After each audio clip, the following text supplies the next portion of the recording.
পুষ্পা 2 ঝড় তুলেছে ভাই, ঝড়, এক কথায় ঝড় তুলেছে। ফার্স্ট হাফ ফায়ার হলে সেকেন্ড হাফ ওয়াইল্ড ফায়ার, দুর্দর্শ ভাই দুর্দর্শ। স্টোরি টেলিং সুকুমার ফাটিয়ে দিয়েছে, ফুল ফাটিয়ে দিয়েছে সুকুমার। এস রাজামৌলির পরে যদি কোনো ডিরেক্টরের নাম আসে এই মুহূর্তে সুকুমার এক কথায় ফাটিয়ে দিয়েছে ভাই, সেই লেভেলে। এত বড় একটা রান টাইমের সিনেমা ফার্স্ট হাফ কখন শেষ হয়ে গিয়েছে বোঝাই যায়নি ভাই, একদম বোঝা যায়নি। আমার দর্শক বন্ধুদেরকে জানাচ্ছি, পুষ্পা দ্য রুল সিনেমাটি ফ্যামিলি অডিয়েন্স সবাইকে নিয়ে দেখতে পারবে, কোনো রকম কোনো সমস্যা নেই। জাস্ট অসাধারণ হয়েছে সিনেমা।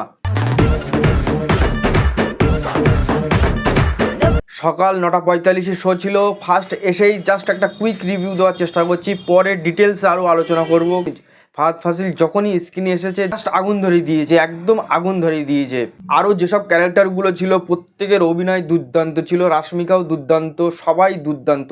বইয়ের এতদিনের সময় নেওয়া, বারবার পিছিয়ে দেওয়া এবং 500 কোটি বাজেট, হ্যাঁ সত্যিই কাজে লাগিয়েছে। দেখেই বোঝা যাবে যে 500 কোটি বাজেটের কারণ ছিল ভাই। স্টোরি নিয়ে কোনো কথা হবে না এবং প্রত্যেকের অ্যাক্টিং নিয়ে কোনো কথা হবে না। এবং সর্বশেষ যদি বলা হয় আলু অর্জুন 300 কোটি যদি তিনি চার্জ করে থাকেন তো অবশ্যই ঠিকঠাক, অবশ্যই একেবারে ফাটিয়ে দিয়েছে। যে আলু অর্জুন দুর্দান্ত দুর্দান্ত ভাই, এন্ট্রি সিন যা করেছে ভাই সেই লেভেলের ইন্টারন্যাশনাল।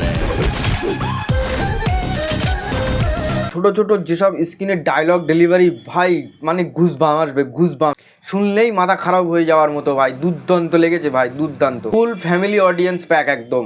যেভাবে গুছিয়ে সিনেমাকে নিয়ে গিয়েছে জাস্ট অসাধারণ, এক কথায় অসাধারণ। 2024-এর দেখা অ্যাকশন ফিল্ম, মাস ফিল্ম বলতে গেলে পুষ্পা। শেষ ভালো তার সব ভালো। ডিসেম্বরে এসে বছরের শেষে এরকমই একটা সিনেমার দরকার ছিল ভাই। পুষ্পা আলু অর্জুনের সিনেমা দেখতে চাও, ফ্যামিলি নিয়ে গিয়েও পুষ্পা মুভি দেখতে পারো, কোনো রকম কোনো সমস্যা হবে না। আমার যদি পার্সোনাল রেটিং তোমরা শুনতে চাও 4.5 স্টার দেবো এই মুভিটার জন্য, এবং পরে আরও ডিটেলসে আলোচনা করছি। এটা জাস্ট তোমাদের জানানোর জন্য, তোমরা কি ডিসিশন নেবে তার জন্য এই ভিডিওটা বানানো। তো নেক্সট ভিডিওয় পুরো ডিটেলস আলোচনা করব। দেখা হচ্ছে, বাই বাই।